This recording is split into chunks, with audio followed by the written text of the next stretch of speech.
அரசியலை பேச இருவரும் அதே அன்போடு அவரவர் நிலைப்பாட்டோடு ஒரே இலக்கை நோக்கி பயணிக்க தொடங்கினோம்.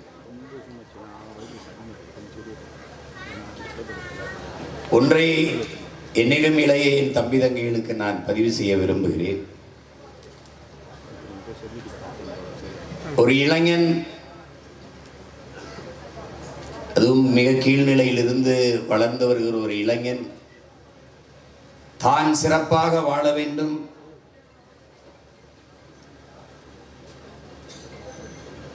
தானும் தன் குடும்பமும் வசதியாக வாழ வேண்டும், அப்படித்தான் எல்லோரும் எண்ணுவார்கள்.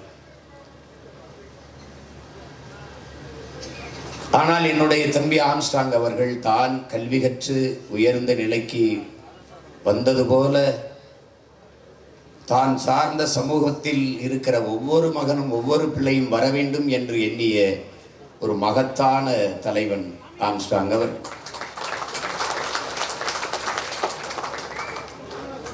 இதைத்தான் மார்க்ஸ் நமக்கு சொல்கிறார். ஒரு மனிதன்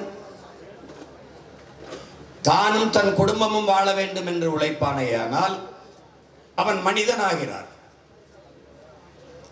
தானும் தன் குடும்பமும் வாழ்வது போல தான் பிறந்த பெருமை மிக்க சமூகமும் வாழ வேண்டும் என்று உழைப்பானேயானால் அவன் மாமனிதனாகிறான் என்று சொன்னார். அப்படி மாமனிதனான ஒருவரை பற்றித்தான், அவருடைய நினைவலைகளை பற்றித்தான் நாம் அங்கே பகிர்ந்து கொண்டிருக்கிறோம். பாபா சாஹிப் அண்ணல் அம்பேத்கர் அவர்கள் சென்னைக்கு வந்திருந்த போது, கன்னிமாரா விடுதியிலே தங்கியிருந்த போது ஊடகவியலாளர்கள் எல்லாம் போய், நீங்கள் உங்கள் மக்கள் மிகவும் ஏழ்மை வறுமையிலே வாடி வாழ்ந்து கொண்டிருக்கிற காலத்தில் நீங்கள் விலை உயர்ந்த ஆடை அணிந்திருக்கிறீர்கள், உயர்ந்த விடுதியிலே தங்கியிருக்கிறீர்கள், உயர்ந்த படுக்கையிலே படுத்து உறங்குகிறீர்கள், இது உங்களுக்கு ஏற்புடையதாக இருக்கிறதா என்று கேள்வியை எழுப்புகிறார்கள். அதற்கு அண்ணல் தந்த மறுமொழி, ஆனால் அவர்களே கேட்கிறார்கள், காந்தியார் அவர்கள் ஒரு கோமணத்தை கட்டிக்கொண்டு தெருவிலே குப்பைகளை கொட்டி கொண்டிருக்கிறார், அவர் எளிமையாக இருக்கிறார், நீங்கள் இப்படி வசதியான உடை உடுத்தி இப்படி இருக்கிறீர்களே என்ற கேள்வி எழுப்பியதற்கு அண்ணல் அம்பேத்கர் அவர்கள் பதிவு செய்த செய்தி, என் மக்கள் நீங்கள் சொன்னது போல வறுமை ஏழ்மையில் சிக்கி வாடிக்கொண்டிருக்கிற என் மக்கள் கல்வி கற்று மேம்பட்டு கலாச்சாரத்தில் பண்பாட்டில் உயர்ந்து என்னை போல வாழ வேண்டும் என்பதற்கு முன்மாதிரியாக நான் இருக்கிறேன். அதற்கு ஒரு ரோல் மாடலாக, முன்னத்தியராக, முன்மாதிரியாக நான் வாழ்ந்து காட்டிக் கொண்டிருக்கிறேன். ஆனால் காந்தியார் அவர்கள் என் தெருக்களிலே போய் என் மக்களிடத்திலே கோமணத்தை கட்டிக்கொண்டு தெருவை கூட்டிக் கொண்டு, இது உயர்ந்த பணி, சிறந்த பணி, இந்த வேலையை செய்வது இறைவனுக்கு செய்கிற பணி, இதையே செய்யுங்கள் என்று வலியுறுத்தி கொண்டிருக்கிறார். நான் உளவியல் நீர்முயர்வை என் மக்களுக்கு போதித்துக் கொண்டிருக்கிறேன், அவர் உளவியல் அடிமை சிந்தனையை விதைத்துக் கொண்டிருக்கிறார் என்று அண்ணல் அம்பேத்கர் அவர்கள் அந்த செய்தியாளர்களுக்கு பதிலளித்திருந்தார். அண்ணல் அம்பேத்கர் கொண்டிருந்த கோட்பாட்டை எப்படி புரட்சியாளர் ஒரு ரோல் மாடலாக, முன்னத்தியராக தன் சமூக மக்களுக்கு வாழ்ந்து காட்டி தன்னை போல எல்லோரும் கல்வியறி பெற்று மேம்பட வேண்டும் என்று பாடுபட்டாரோ, அதனுடைய வழித்தோன்றலாக வாழ்ந்தவன் என்னுடைய தம்பி ஆம்ஸ்ட்ராங் அவர்கள்.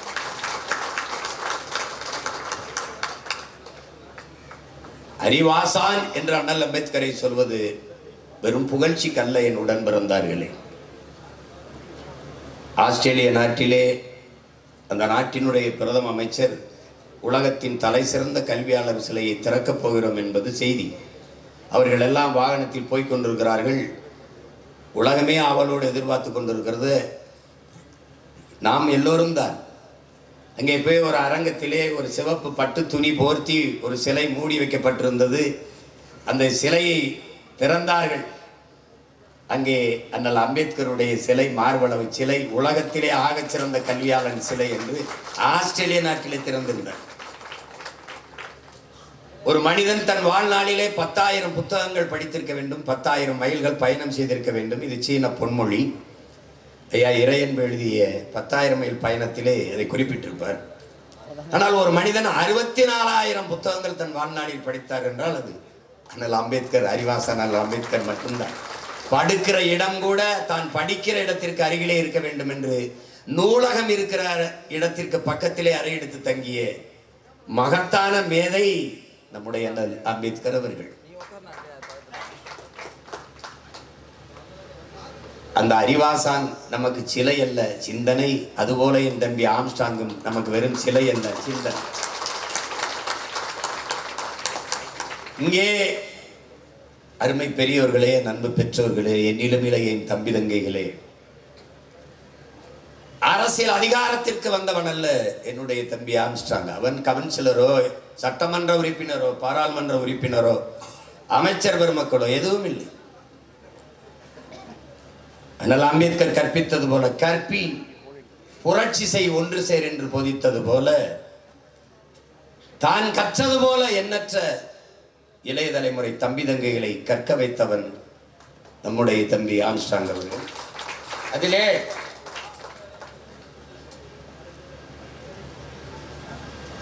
அதிகாரத்தில் இருந்தவர்கள் எல்லாம் செய்ய தவறிய ஒன்றை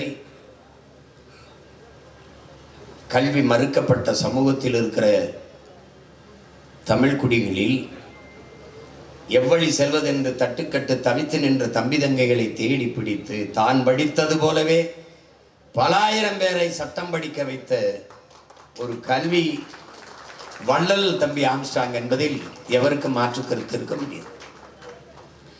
இதையெல்லாம் உயர் பதவிக்கு வந்தவர்கள் செய்திருக்க வேண்டும். ஆனால் ஏதோ ஒரு ஓரத்தில் இருந்து எவருக்குமே தெரியாமல் பல ஆயிரம் பேரை தன்னை போலவே சட்டம் படித்து சட்ட மேதைகளாக மாற்றிய மகன் நம்முடைய அன்பு தம்பி ஆம்ஸ்ட்ராங் அவர்கள்.